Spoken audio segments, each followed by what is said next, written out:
All right, well, we'll get started with our teaching chat today. I am not Dawn Saucier. I'm Andy Faber. I'm the director of the New Faculty Institute, which is part of the Teaching and Learning Center, and I'm here today subbing in for Dawn, who is a little under the weather, and so we're going to take on the charge of the teaching chat.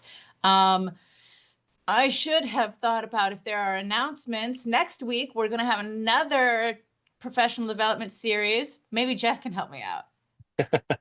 Yeah, so next week it's going to be a student panel. It's about creating community in the classroom. And I don't have a lot of details at this point on that, but But it'll I be will. awesome. It's going to be awesome. Yeah, no, I'll It'll be post some here details. Yeah. next week, same bat time, same bat channel. Hearing from students, that'll be great. This week we have a teaching chat. This is our opportunity. It's kind of like the Teaching and Learning Center office hours, an opportunity for us as educators to connect, talk about the things that are going on in our classrooms. We have a general topic of talking about AI, although as with every teaching chat, we let the conversation kind of wander based on what everyone's interests are and what we want to talk about. And so we can get started talking about AI. Just a poll. How are we feeling? You can drop in the chat. What is an adjective that describes your feelings about teaching in the age of generative AI? I'll give you 1 minute to like think. Don't hit enter yet, and then Mhm. we'll waterfall it. So take a second, write your adjective, how you're feeling about teaching in the age of generative AI. I have ideas. I won't, I'll put mine in.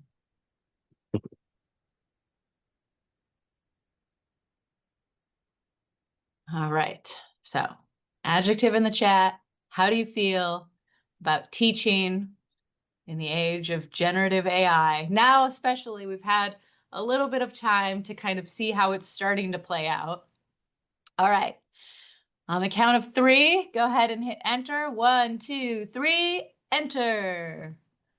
Oh, okay. Oh. We have lots of different feelings about this. We have laziness, laborious, interesting, challenging, dynamic, optimistic, exhausted. Natalie, me too. That was my exact same one.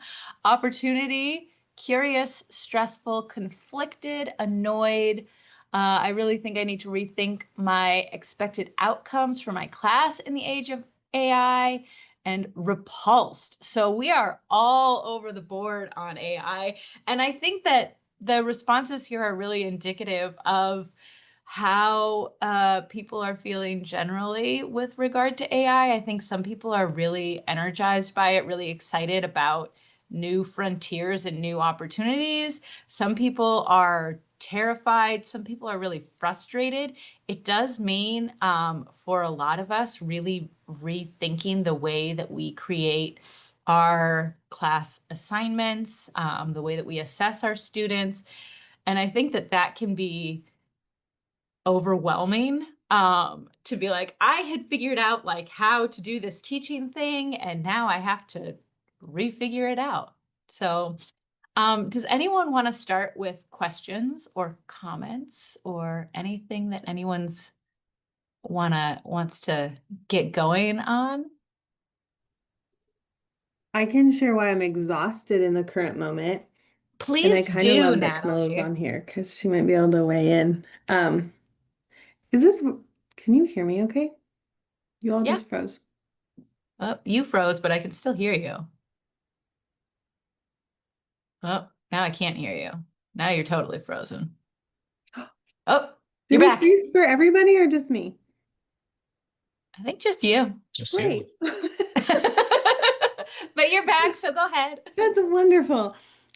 So we had examined one of my classes a week or so ago. A student yesterday came up after class and said he wanted to discuss two of my questions with me because he took a Google Lens shot of the questions he missed and asked AI if they were graded correctly. And there were two that AI said he got correct that were misgraded. So I said, well, I need to see them. So he sent me his screenshots of the Google shots of my exam questions with the AI summary about what the right answer was and why it was that. So I thanked him for being concerned about his answers, of course, and caring about how he, did. Also addressed why they were wrong and how we can better utilize the textbook, your class notes, and myself to do this going forward. But then it got me thinking, are they putting did that just feed my question into, yes, thank you, Camilla. Did that just feed my questions into, right, the generative database? So I went back to look to see what I said about sharing materials. And it is, I saw under student code of conduct that they can't, I forget the proper terms, distribute class material or whatever. So I went back and made sure that is clear in all my statements. And I talked to, messaged him about it, but I might be telling everybody now. So I just wanted, like, sharing with all my students, you cannot be plugging my course content into a generative AI tool. But that's why I'm exhausted because I was just going through all student policies. What does my syllabus say? How does this cover? And it's exhausting to constantly keep up. But I would have had no idea if he didn't show that to me. So just food for This is one of those things where it's good that a student, it's helpful to get feedback from students and what they're doing and how they're using these tools. And even when even when it breaks policy, we know that students don't always follow policy. yeah. And this is something that I have in my syllabus that students, I have them think about how they use generative AI. And one of the things that I say is that putting other people's material into AI could be a violation of copyright. And at best, it's deeply unethical. And so, you put your own, if you want to use generative AI on your time, like you can put Mhm. whatever you want into generative AI. Mhm. But be aware putting other people's information Yes. into AI, and that includes test questions. And yes, Camilla, excuse me, in the chat Perfect. included that you might need to add a message in the syllabus about not taking photos or tests outside of the classroom. So, Yes. I yeah. have now added in exclusively an example of, yeah, uploading it into an AI tool because I know students, I've heard students are creating study guides from their notes. And I'm like, well, those are your notes technically, but where's the line with my class content? It's just kind of, it got me thinking about all the doors opening. So now this was timely that you wanted to That talk about also, this today. yes, it also gets me thinking about having open and transparent conversations with students about uh authority is not the word that I want to use, but the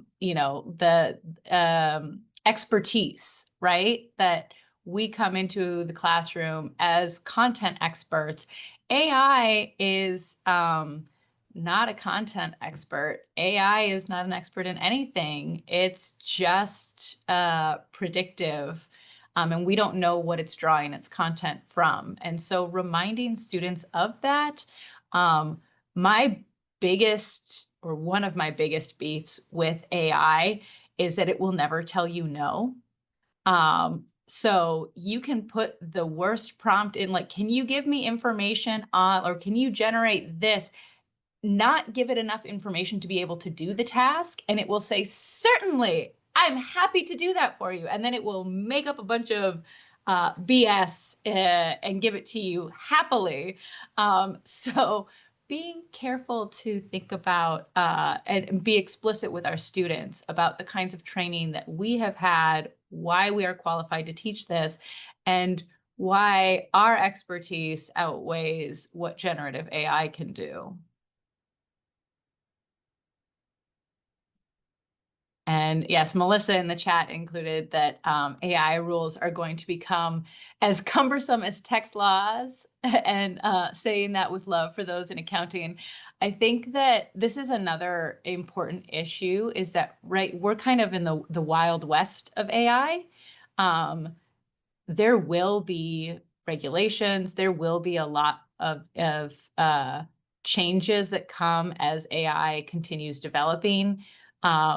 But we're not there yet. There's still a lot that we're figuring out about how to use this tool. Like, as a society, we're figuring out how to do this. And so things will keep changing rapidly in the next couple of years, I imagine. Other examples or concerns or questions that you would like to discuss with the group? Well, Natalie, I want to thank you for sharing that story and for using the word exhausting. And just some of the others of you that are saying things like annoyed or repulsed or conflicted. One of my worries is that AI is going to deter people from going into a career in education, or it's going to have people burn out faster, especially middle school, high school teachers that are already doing a million things. And of course, those of us in higher ed as well. But I can see someone saying, I'm not even going to go into that profession because I don't want to deal with it. Not gonna lie, I used to teach more English courses and now I teach different courses, and there is a sense of relief that I'm not dealing with it on the level that I know I would be dealing with it teaching those courses. So still in higher ed, but you know, I think it can be really harmful to the industry of high, I don't even want to call education an industry, but it's, you know, that aspect of it, I think is burning people out and driving them away, along with everything else that's under attack with higher ed. So I think it's super important that we all support each other in terms of that pushback and support in how you want to be able to use it in your classroom and how you want to be able to protect your intellectual property, that other people in higher ed are speaking up in support of that. So thank you all for that.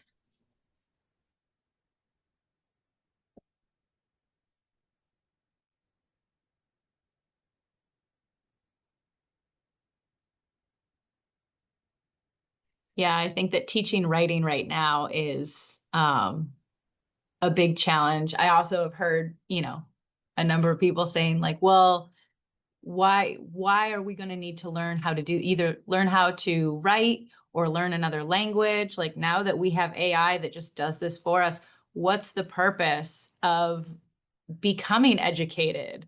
Which to me is just kind of as a curious person who likes learning new things, I'm like, why would you want to offset that, like offload that learning onto a machine? No. I can kind of jump in here, being from the computer science department, that we're wrestling with this an awful lot.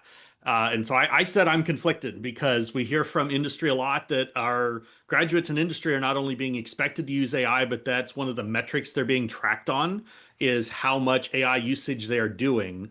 But at the same time, we see a lot of research coming from larger institutions like Harvard that are showing that using AI too early in the computer science curriculum really has poor learning outcomes. And so we're really trying to thread this needle of telling our students that, yes, you need to learn how to use AI and you're going to be expected to, but you have to build those core technologies, those core ideas first before you can get there. And so the best example I've been able to give is I tell them that AI is a tool. and it's a force multiplier. And so if you are good at what you do and know what you're doing, AI is a great tool. It can be a very big force multiplier for you. If you're bad at using the tool, it's like taking a wrench and trying to use it as a hammer. It's not what that tool's meant for, but if you don't know any better, that's what happens. And so we're getting a lot of that discussion in our department.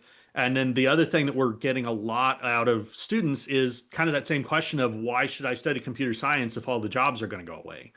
And so the big thing I've been telling people is I don't think the jobs are going to go away. I think it's going to change the bottom of the market. I think those entry level jobs are going to be harder to find. And so I keep telling our students that really the trick for this is you need to skill up even further than what you think you were needing previously. That, it used to be getting a bachelor's in computer science was kind of the magic thing that would get you a job. Our placement rate would be somewhere north of 98%. Now it's closer to the mid 80s. And I keep telling students that you need to be working on those soft skills. You need to be building out your resume. You need to get internships and jobs and all those other things that you didn't used to have to do in computer science and some other fields to have job offers. It's really changed in the last couple of years.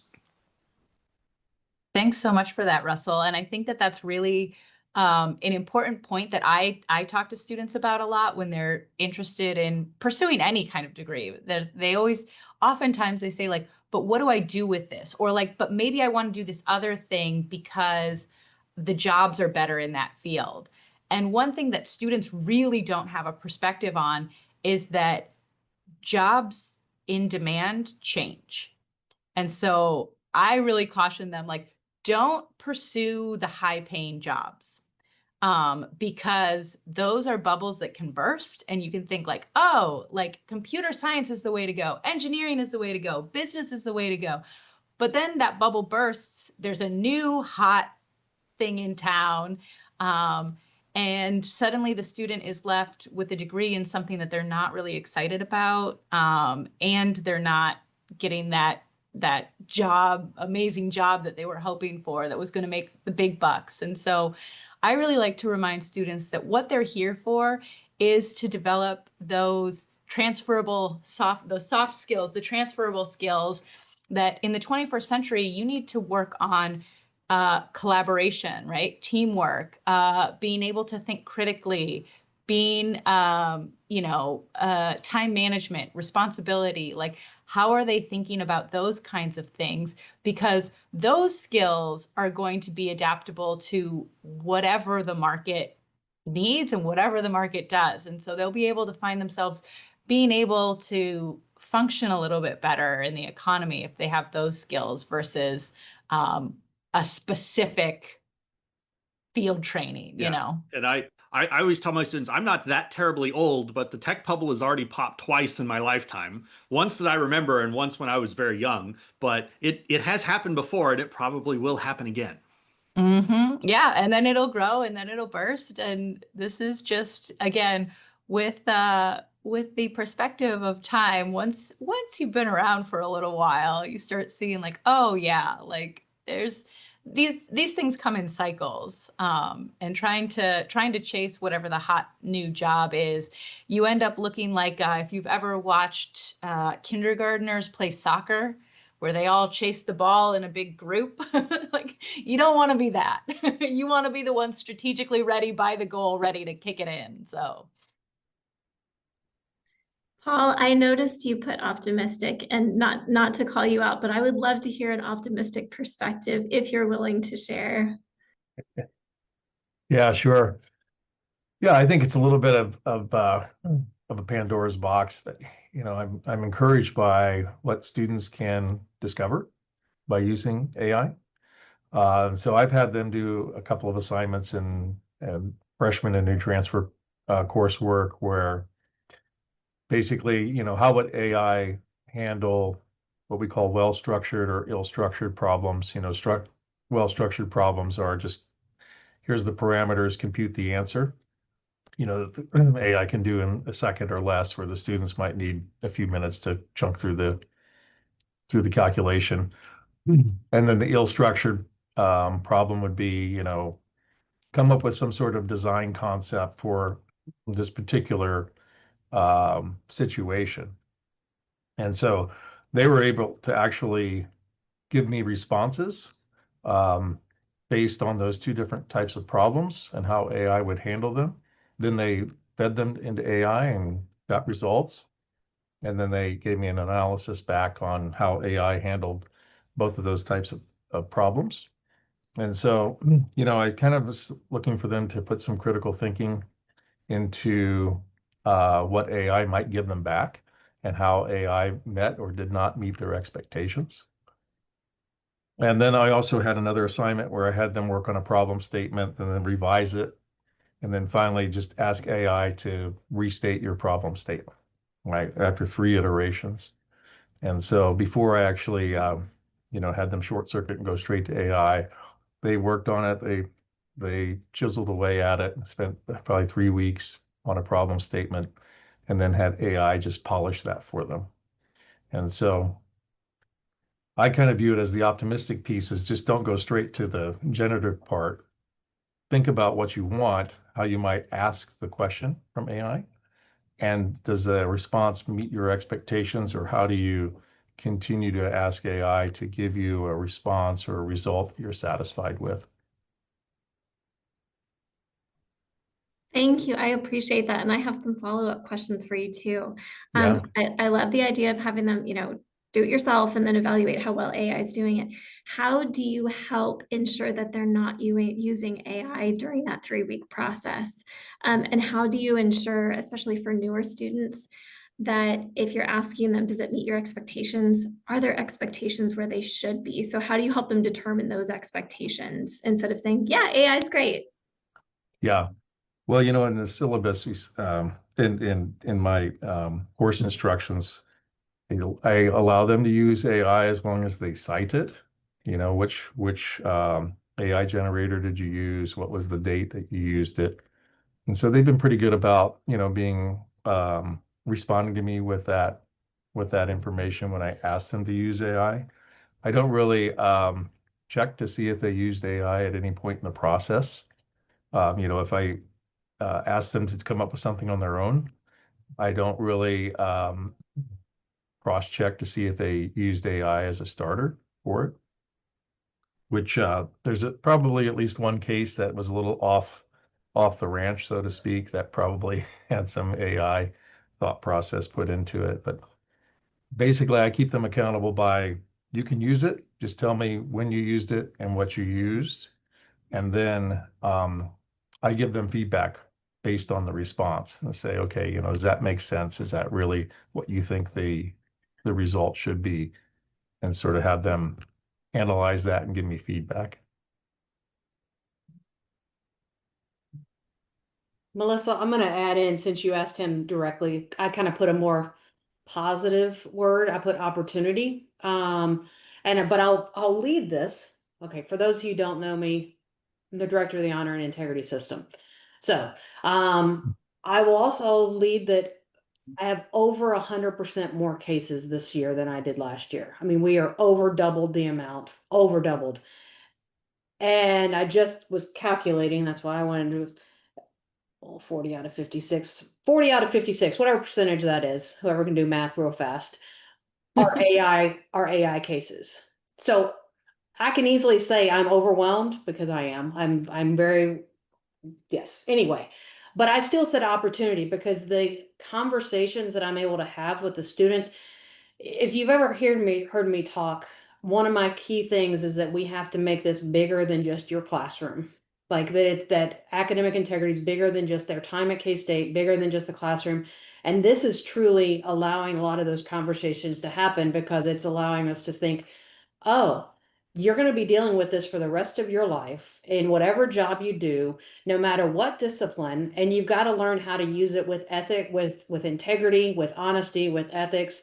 So that's where the opportunity, that's why I said it's an opportunity, because it truly, if no matter what, like, I don't know, let's say they have to take a coding, which I know that some of these engineering students who don't want to go into coding at all, but they have to take this coding class, they absolutely hate it.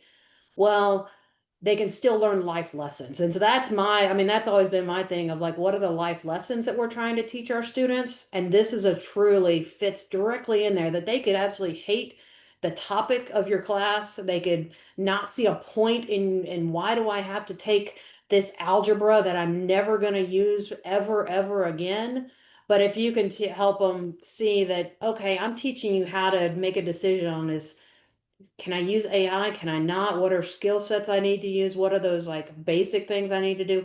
That's why I said it was opportunity, because those are the conversations that I'm able to have, that they hopefully are seeing that, oh, this is a bigger picture. This isn't just in the classroom.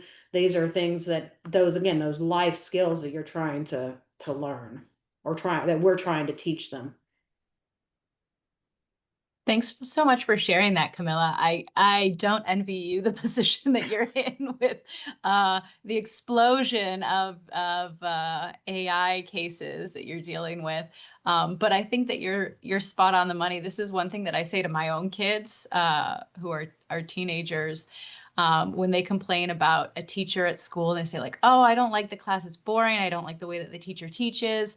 I always say, you know, in life, you are going to have to work with people that you do not jive with.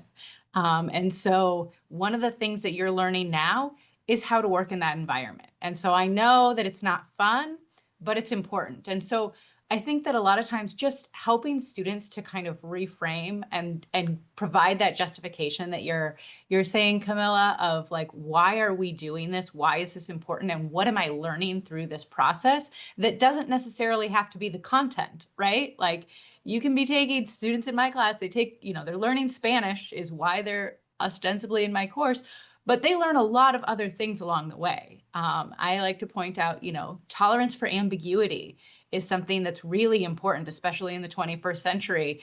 Things aren't black and white. You have to live in the gray. And learning another language, you spend time like, I don't fully understand what is happening here. And so that's a skill that we're learning in my class, you know, not just Spanish, but these other things. And so I think that all of us, no matter what we teach, we can find those things that are outside of our specific content that are that students can develop skills on and be able to highlight those along with the content. So when they say, but I'm never going to need to know this, or AI can do this, or Google Translate can do this, you can say like, yeah, but here are the other things that you're learning as well.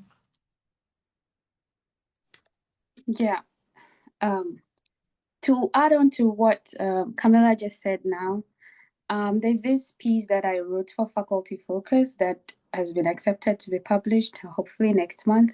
It's about how AI belongs to every classroom.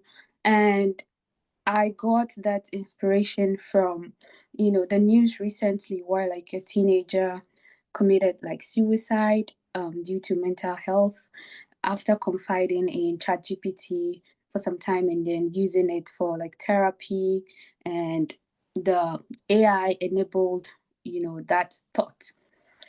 Then it got me thinking that as we are all, you know, here in this meeting talking about how we can use AI in terms of academic honesty, academic integrity, I feel like these students are using AI more than just, you know, the academics, and then they are using it to learn other stuff. So how then do we draw their attention to the fact that, hey, beyond, you know, academic integrity or dishonesty, you know, AI is touching fields like psychology, ethics, medicine.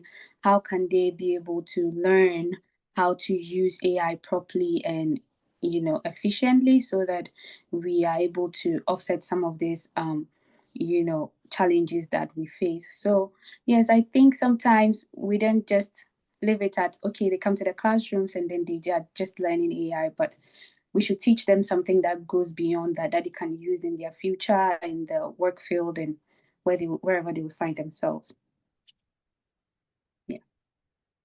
And I'm noticing over and over again, lots of people alluding to the metacognitive development of students. So really engaging students in self-reflection, in thinking about what they're doing, thinking about why they're doing it, how they're doing it. I think that this is just a fundamental piece of higher ed that we all need to be integrating with current technological tools, with everything else. I think that it's important for us to ask students not only what they're learning, but how they're learning it, and why it's relevant. What is it? What does this connect to in their lives currently? What about their future goals? Thanks, Melissa. Yeah, so I was just think gonna, that, I mean, we talked about some of those positive, but I mean, I don't want to say that you shouldn't be. I mean, I'm not in the classroom. I'm not the one teaching and having to restructure curriculum, completely redo my assessments. I'm the one who says, you should redo your assessments. You should have a more, and so that's, I don't want you to think that me saying that, oh, this is an opportunity, you should be grateful for this opportunity to teach students. Like, I hear what y'all are saying though as well, of being tired, being exhausted, being overwhelmed, because it is trying, kind of being asked and almost forced, if you're going to do a good job of teaching, to redo what you might have spent years and years on developing, and now you're having to completely restructure that. And so I want to make sure that this is not negating what your feelings, or many of your feelings are, in that more of a, I don't want to say negative, but just overwhelmed, stressful stage, when we're saying, yeah, this is a great opportunity. So it's kind of one of those that I've heard recently for a couple of things, the power of and, that they can be both, and they can be, it can be an opportunity and it can be overwhelming. It can be a great experience for the student and faculty member, and it can be, I don't know, exhausting. So I think yeah, it's both of them. It's not an either or.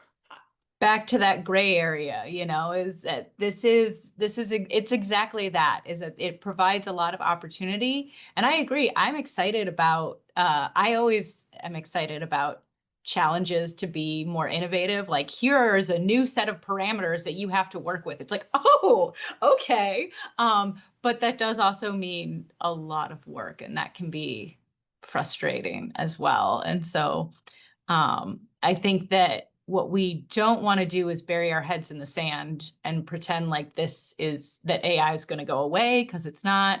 I think that we need to be careful with our policies and the way that we write them. I think it's absolutely appropriate to say, my expectation is that you not use AI in this course, but that has to also be accompanied by design. If we just say no using AI, but don't design our assessments in a way that support students by scaffolding them and providing clear instructions as to what we expect, clear expectations as to what tools they are and are not allowed to use. Because this is another thing, is that what is and isn't AI gets kind of blurry. And so being very explicit with students about what do we mean when we say AI? How do we define that? And then also, like, what other tools there may be tech tools that aren't AI that we still don't want students using. And so thinking very carefully about, like, what tools are students allowed to use and not allowed to use, and providing justification why. Natalie had a student ask if she was allowed to wear her meta glasses in class. I have not thought about that either. Oh, My so internet's still iffy, but because the Meta glasses can record, so they can record, they have the lenses on the side, so they can record and take photos. And she came and asked me if she could wear them because another professor had given her a hard time about it. And I was like in the moment, I was just like, let me think about that. But as long as you're not recording class, because I say you need permission, right, to record class through an accommodation. And she was like, I'm not. But how would I know? Like, so now I was like, I need to think this through. This was a big week, by the way. This has all happened. The meta glasses, the using Google's grabs to regrade my exams. I was like, what's happening this week? But I'm glad they're asking. So again, I'm thankful for conversation. But has anyone else thought through meta glasses? Okay.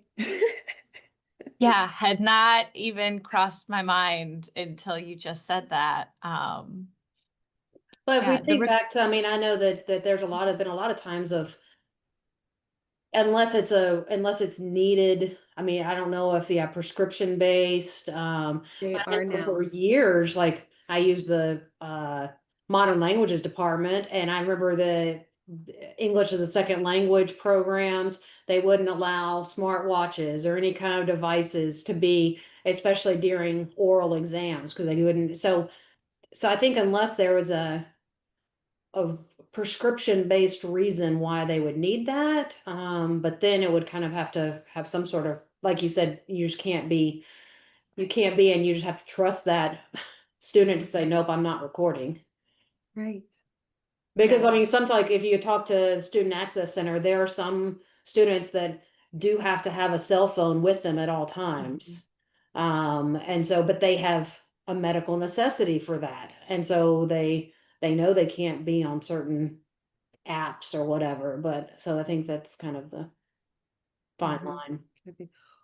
Ooh, City mentioned AirPods. I do ask them to take their AirPods out while doing exams, just because I have said I don't know what you're listening to, and I can kind of see them, but you could hide those too. But yeah, the glasses, I'm like, oh, great. Well, Because like the high school won't allow AirPods anymore. They have to be a hardwired connection to that iPad, so they can't be listening to another device while on their school issued iPad. Right. Oh See, yeah, they need the music for accommodation. I have him take it in the testing center. Just I have big classes, like big classrooms to manage typically. So yeah, this is fascinating.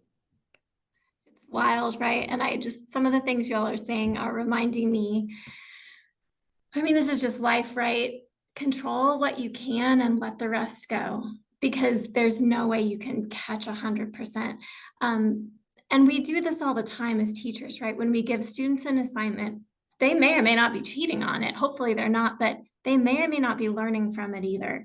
They might just be getting it done and moving on from it. I gave an assignment to students in my class the other day, and I told them, you can get this done and probably get full credit and get nothing out of it.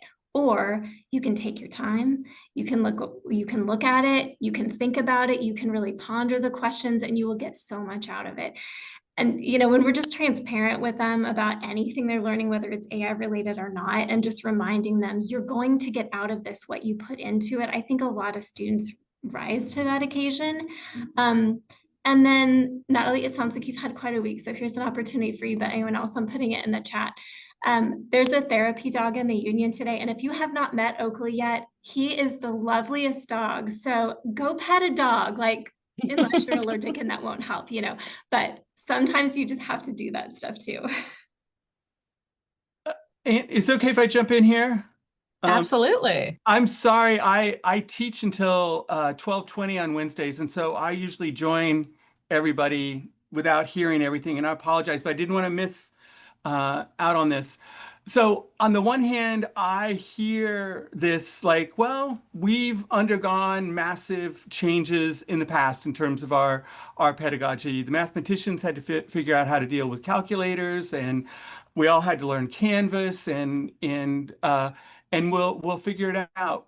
And I love Melissa going back to like classic Stoic wisdom, right? Like figure out what you can control and do that. I love Andy saying, everybody here probably loves the pedagogical challenge and gets a certain kind of, oh, okay, now what do I do?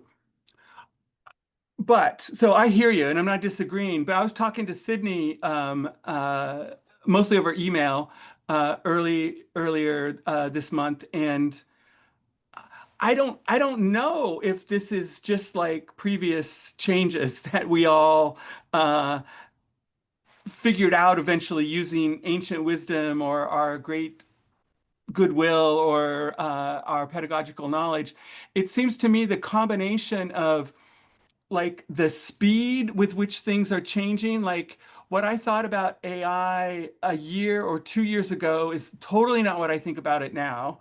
My confidence about being able to spot it has vanished. Where the 2 years ago, I could have told you, right?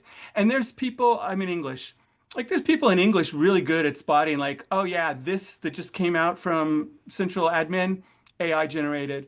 But like, I don't know. I look at my students' work and like Donna said this, like I've noticed my grades creeping up. And I don't feel like I all of a sudden became that much better of a teacher. So all of a sudden my students are learning so much more than they did in the past. Like something's up, but I'm not being able to quite put my finger on it. And I'm trying to do what Andy says, scaffold, but I can't keep up is the one thing. And the other thing, and Camilla kind of alluded to this, the combination of speed. And I'm sorry, we as a profession are not on the same page about AI at all. You talk to 20 different professors, you'll get 21 different, opinions about what you should do about it. And it's like I'm a little distrustful of the people on the extremes, like those who are like, oh, we all our classes should be about teaching students how to use AI because that's the future. I'm like, I don't know about that. But also I think that if we just say no AI, you're the ostrich. So this feels different to me and overwhelming, and I am not sure what to do. And I'll tell you my bad. uh, or well, I don't know if it's bad, but it doesn't seem like the most productive way. I'm hoping somebody figures this out and tells me, right? I'm just gonna let the Teresas and the Sydneys who know what all about AI, that they'll figure it out, and then I'll get a memo before next semester saying, okay, everybody, here's what we're gonna do. But I know that's not gonna happen, so. Anyway, I'm not trying to be negative, and I agree with the advice already given, but this does feel different than any other. This does not feel like, hey guys, let's use Canvas now. I fully agree. And coming from modern languages, like you said, a year or two ago, your perception was very different than what it is now. A year or two ago, I said, modern languages has been dealing with Google Translate for a long time. Like this doesn't feel like anything new. I don't think that anymore. This does feel like something new.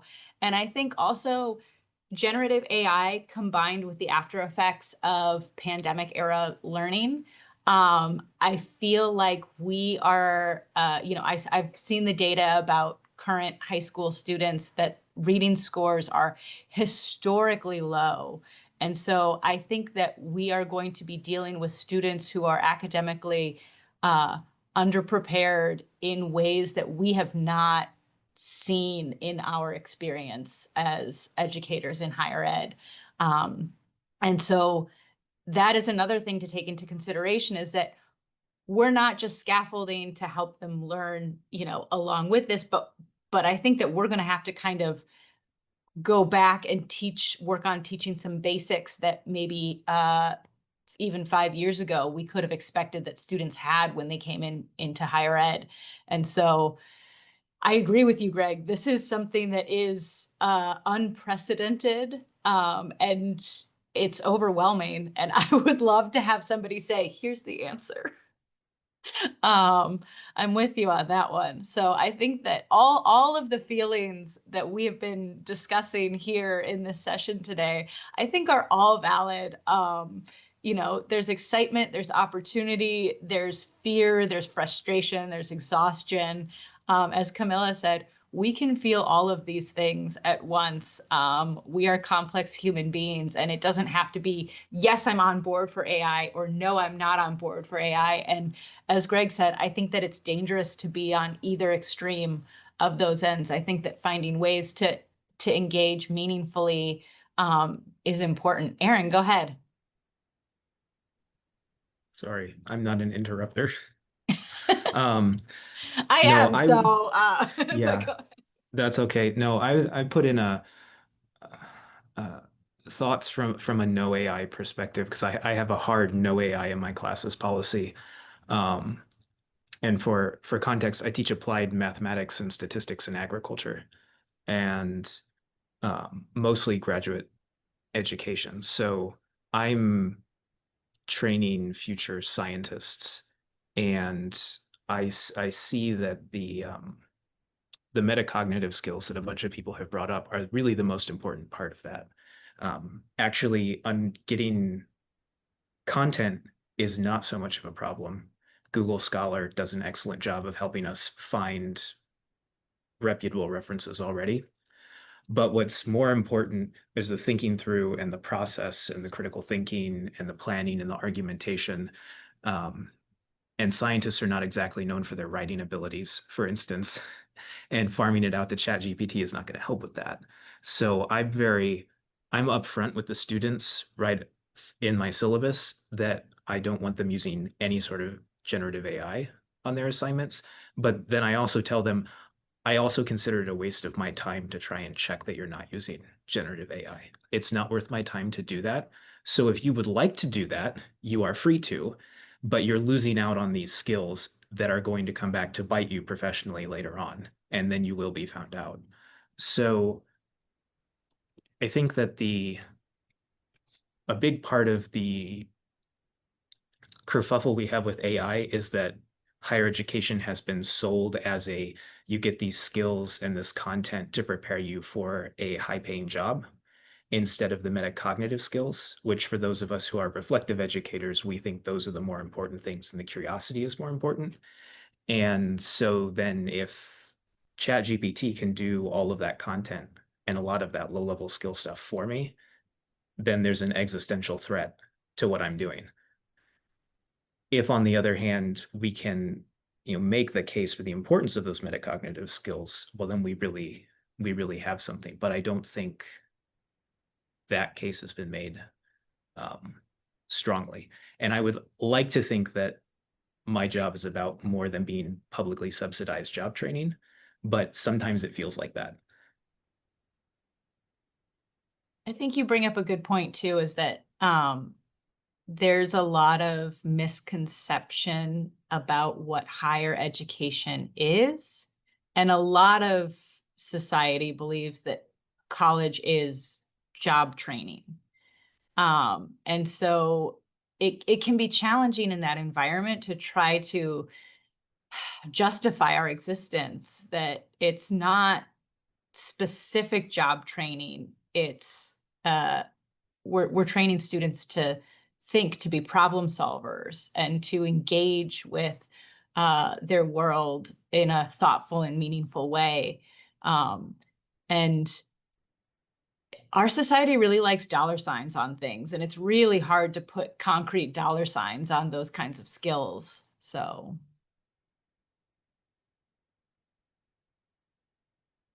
Speaking of money, I think it's also important to, when we're working with students who are looking for something super efficient and think, I'll just do it real fast and AI can help me do it faster, to just remember the human aspect of things and the pressure that they're under in terms of paying for college, not justifying that choice at all, but a lot of students don't have that additional luxury of that time. They still shouldn't, take the shortcuts. They still need to learn. But when we're looking at things like food stamps not being a thing, in a couple of days, and we're looking at things like certain jobs going away because of AI replacing them, and we're looking at societal divides because of politics, and even things in terms of the shrinking middle class and the moving away to the extremes, it's a lot. And I think that's, to kind of echo off of, to take what Greg said and move on, this does feel new, this does feel bigger, it does feel like more than, moving to calculators and smartphones. That was a whole bunch of stuff, but I don't know if that made a whole lot of sense. So I'm just gonna mute, and stop.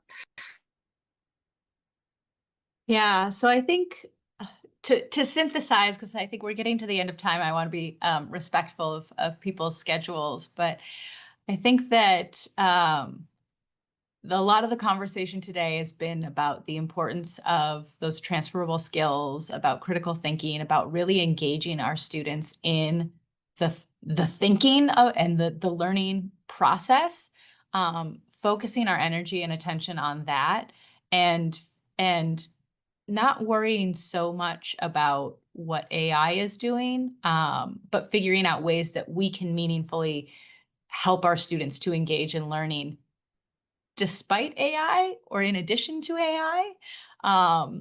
So any final thoughts or comments?